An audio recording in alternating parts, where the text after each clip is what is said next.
Saudari-saudaraku yang terkasih, selamat berjumpa dalam renungan singkat harian ini.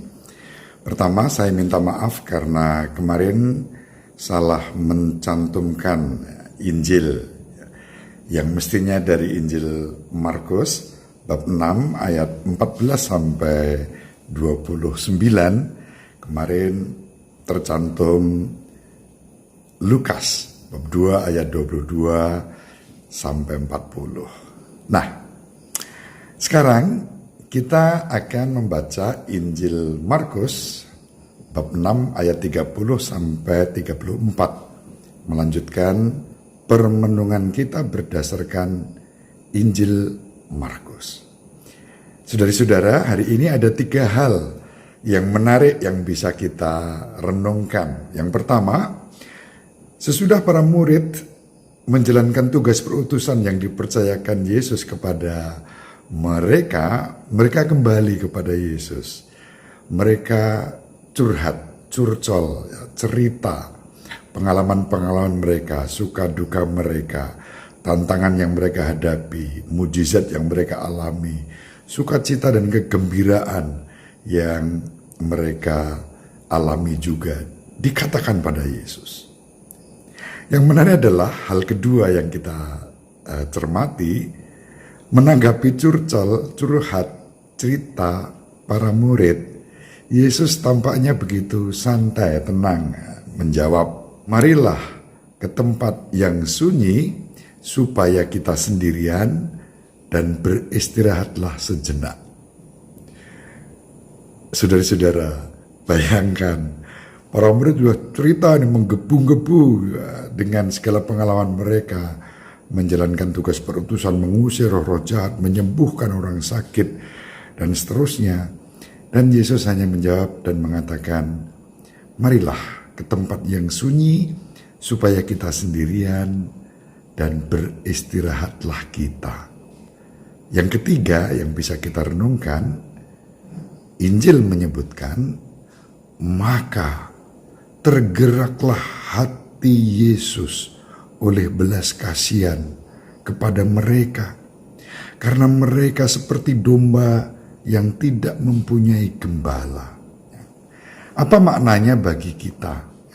Saudara-saudara, kita selalu diajak kembali kepada Yesus Kristus sebagai pusat kehidupan kita. Yesus juga menawarkan kesempatan kepada kita untuk menghayati keheningan yang sunyi dan suci, beristirahat bersama Yesus. Dan itu menjadi pengalaman rohani bagi kita. Itulah saat hening kita bisa memandang Yesus dan mengolah setiap pengalaman kita, suka duka hidup kita, desolasi, konsolasi, kegembiraan, kecemasan yang kita alami bersama Yesus.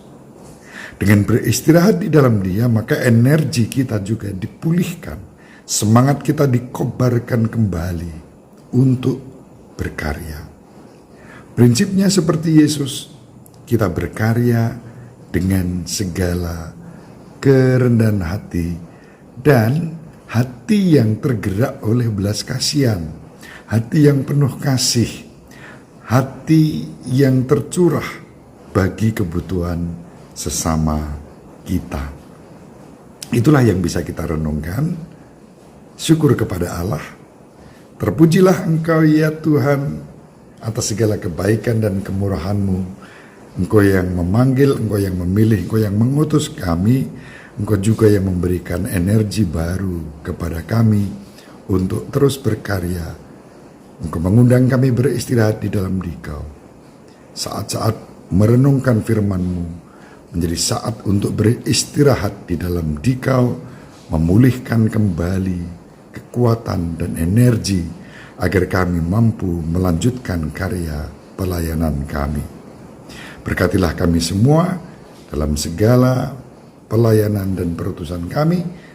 Yang terbaik kami persembahkan kepadamu dan kami tunjukkan kepada sesama kami.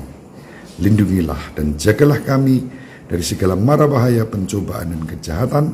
Apa yang baik yang kami cita-citakan berkenan kepadamu, sebab Engkaulah juru selamat kami kini dan sepanjang masa. Amin. Semoga saudari-saudara bersama seluruh anggota keluarga dimanapun berada, dibimbing, dilindungi, dan diberkati oleh Allah yang Maha Kuasa, Bapa dan Putra dan Roh Kudus. Amin. Terima kasih. Sahabat peradaban kasih yang terkasih, sampai jumpa pada episode berikutnya. Terima kasih atas kebersamaan kita. Salam peradaban kasih ekologis, berkah dalam